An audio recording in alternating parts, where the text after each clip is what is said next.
వాడి మాటలు నువ్వును. మీ ఇల్లు వచ్చేసింది, నేను వెళ్ళరానా?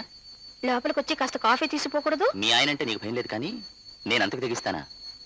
రేపు వస్తావా? రాక చస్తానా? వస్తాను. రేపది మర్చిపోకు. తప్పకుండా తెస్తాను. రేపు సాయంత్రం 5 గంటలకు మీ పొగా కంపెనీ దగ్గర నీ కోసం ఎదురు చూస్తూ ఉంటాను. అలాగే. ఏమయ్యా ఈ వేళ ఎప్పుడు పడుకున్నావు? బారుకెళ్ళలేదా ఏమిటి? ఏమ్మా మరదల పిల్ల, వంట అయిందా? వండేను దినా. అడుగుతుంటే సమాధానం చెప్పవేంటి? వండేను దినా. ఏమయ్యా ఏమిటి పడుకున్నావేంటి? అడిగేది నిన్నేనయ్యా. బారుకెళ్ళలేదా లేకపోతే సెలవా? ఇక నుంచి రోజు సెలవే. ఎందుకని? పనిలోంచి తీసేశారు. తీసేశారా? మరి ఆ జీతం డబ్బులు అడిగి తీసుకున్నావా? అవేడిగానే తీసేశారు. మామూలుగా కాదు, దొంగ అని అబద్ధపు ముద్ర వేసి. చిచి, అంత నేరం నెత్తిన మొప్పి వాళ్ళు బయటికి పంపిస్తే వాళ్ళనేమి అనలేక ముండమోసిన ఆడదాల్లాగా ఇంట్లో కూర్చొని ఏడుస్తావా? ఎందుకు పనికొస్తావయ్యా నువ్వు? వదినా, ఉద్యోగం నుండి వాళ్ళు తీసేస్తే అన్నయ్య ఏం చేస్తాడు? అబ్బో, అన్నయ్యగా వెనకేసుకొస్తుందండి ముద్దుల చెల్లెలు. నోరుందిగా ఆ మాత్రం పొట్లాడాడు. నాకు పోట్లాడే శక్తే ఉంటే నువ్వు ఇలా మాట్లాడవు సుశీల. భర్తనే గౌరవం నీలో కొంచెమైనా ఉందా? ఎందుకయ్యా భర్త ఊరు బయట మర్రి చెట్ల పడంటానికి తప్పితే? అయినా ఇంత పనికి మళ్ళీ వాడివి బిఏ ఎలా చదివావయ్యా నువ్వు? బిఏ చదవటానికి ఎవరితోనూ పోట్లాడక్కర్లేదు సుశీల. బ్రతుకంటే విపరీతమైన భయం నాకు. అందుకే 4 నెలల నుంచి నయా పైసా ఇవ్వకపోయినా చాకరీ చేస్తూ వచ్చాను. ఇక ఊర్చుకోలేక ఈ రోజు అడిగేసరికి అసలుకే ఎసరు పెట్టారు. నువ్వెలాగైనా వెళ్ళి ఆ డబ్బు తీసుకొస్తే సరే, లేకపోతే మీకు తిండి కూడా పెట్టను. అయినా ఎంతకాలం కూర్చుందంటారు మీ అన్నా చెల్లెలు నా సంపాదన? చిచి, సిగ్గు లేకపోతే సరే. వదినా, కట్టుకున్న భర్తను అలా నోటుకొచ్చినట్టు మాట్లాడడానికి నీ మనసు ఎలా ఒప్పింది? నువ్వు అసలు ఆడదానివేనా? అబ్బో, ఇంత వయసు వచ్చినా టింగిరంగమంటూ అన్నయ్య నెత్తిన కూర్చున్నావే, నువ్వు అసలైన ఆడదానివి. పెళ్ళాన్ని పోషించలేక నా సొమ్ము తింటూ నేను నెత్తిన పెట్టి కూర్చున్నాడే ఈయన సిసలైన మగాడు. దొంతే.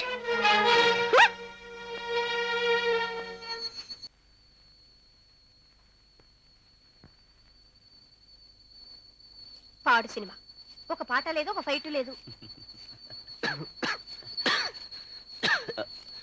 ఏమిటి ఆగిపోయారేమిటి? లోపల మీ ఆయన ఉన్నట్టున్నాడుగా. ఆయన ఎప్పుడు అక్కడే ఉంటాడు, భయం లేదు. లోపలికి రండి.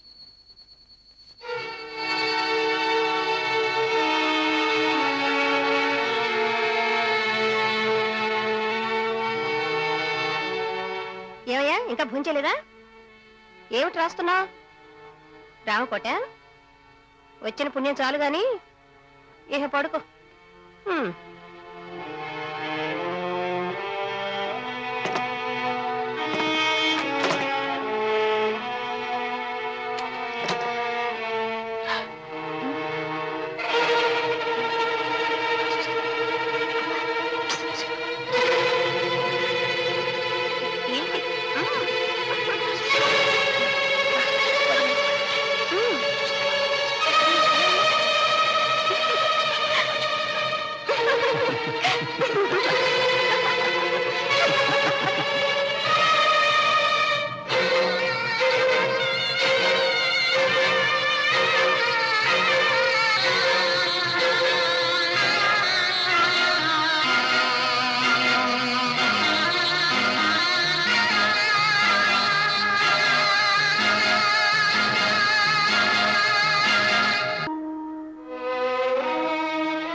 నాన్నగారు,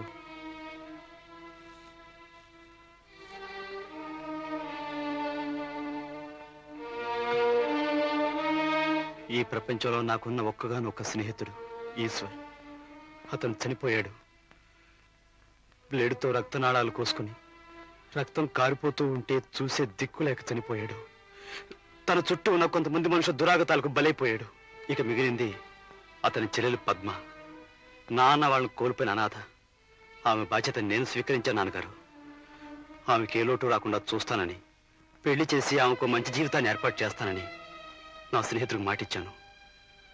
మాట నిలబెట్టుకోవడం నా బాధ్యత, కానీ నా బాధ్యతని మీ మీద పెట్టలేను. అందుకే పద్మను ఎక్కడైనా ఉంచి ఆమెకు దారి చూపించాలని ప్రయత్నిస్తాను. వస్తాను నాన్నగారు, వస్తానమ్మా. అమ్మా పద్మ, రామ్మ,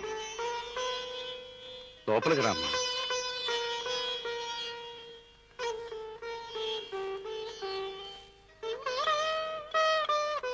రామ్మ, పూర్ణ, అచ్చటా ముచ్చటా తీర్చుకోవటానికి మనకు ఒక ఆడపిల్ల లేకుండా పోయింది అని ఇంతకాలం బాధపడ్డావుగా. ఇదిగో పద్మ ఇక నుంచి నీ బిడ్డ.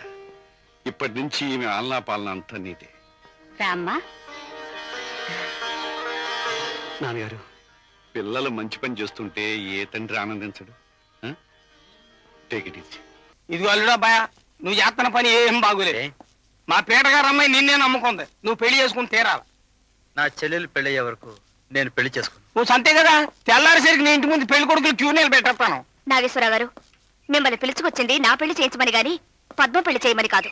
అది సరేనమ్మా, ఆ అమ్మాయి పెళ్లి అయితే కానీ నేను చేసుకోని అంటున్నాడు కదా. పద్మకు పెళ్లి కావాలి అంతే కదా. ఆ సంగతి నాకు వదిలేయండి. నువ్వేం చేయగలవు? పెళ్లి చేస్తాను. రేపొద్దున దుబాయ్ నుంచి నా ఫ్రెండ్ వస్తున్నాడు. వాడే పద్మకు సరియైన మొగుడు. మరి ఇంకే నాకు తెలియని దుబాయ్ ఫ్రెండ్ ఎవడబ్బా?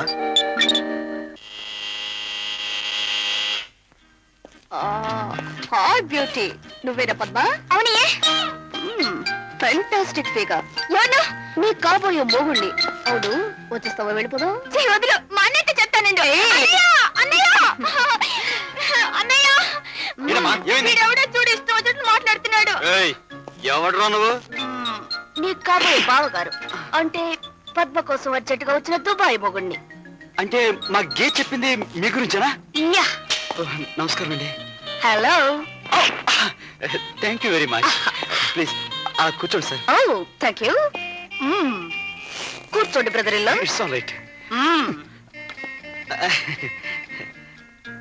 సార్, మీరేమి అనుకోరంటే ఒక మాట అడుగుతాను. చెప్పండి. మీరు అచ్చం మా గీతలా ఉన్నారు. ముద్దు పెట్టుకోవాలనిపిస్తుంది. అమ్మా, పద్మం చూసి వెళ్ళడానికి దుబాయ్ నుంచి వచ్చారమ్మా. అదే మన గే చెప్పిందే దుబాయ్ పెళ్లి కొడుకు వీరే. హలో. ఇదేమిట్రా, ఈ అబ్బాయి అచ్చం అమ్మాయిలా ఉన్నాడు. అదేనమ్మా, దుబాయ్ లో అబ్బాయిలంతా అచ్చం అమ్మాయిలాగే ఉంటారు. కూర్చోండి బ్రదర్ ఇల్లా. It's all right. అమ్మా. Oh strong body. It's all right. కూర్చోండి బ్రదర్ ఇల్లా. Thank you. మిమ్మల్ని కొన్ని ప్రశ్నలు అడుగుతాను. క్యా బక్తే హో. మీరు అడిగే ప్రశ్నలకు జవాబు చెప్పడానికి నేను రాలేదు. నేను అడిగే ప్రశ్నలకు మీరు జవాబు చెప్పండి. మీకు వంట చేయడం వచ్చా? నాకు నీకు వంట చేయడం వచ్చా? ఏ క్యా బోలో వచ్చు. నీకు డాన్స్ వచ్చా? డాన్సా? మా పద్మ చేస్తుందండి. నేనైతే దుమ్ము దులిపేస్తాను. మీరా? మీరా కాదు, సతీ సక్కుబాయి కాదు. కథక్, భరతనాట్యం, కూచిపూడి, మణిపూరి ఏదైనా సరే ఫటాఫట్. ఇండియాలో మగవాళ్ళు కూడా డాన్స్ చేస్తారా? చేయడం ఏంటండి, చేసి చూపిస్తాను. ఓకే. ఇటు. Thank you very much. చాలు గాని దాన్ని వదలరా. లేకపోతే ఏమిటమ్మా, ఆ మీసాలు, టోపీ, విగ్గును. అబ్బా అత్తయ్య, బావ మనస్ఫూర్తిగా నవ్వి ఎన్నో యుగాలైనట్టుగా ఉంది. అందుకే ఒక చిన్న చిట్కా వేశాను. మంత్రం పారింది, బావ నవ్వాడు. నేనే గెలిచాను. నేనే గెలిచాను. బావా, మూడ్ మారిందిగా. ఇప్పుడైనా చెప్పు, పెళ్ళెప్పుడు చేసుకుంటావు?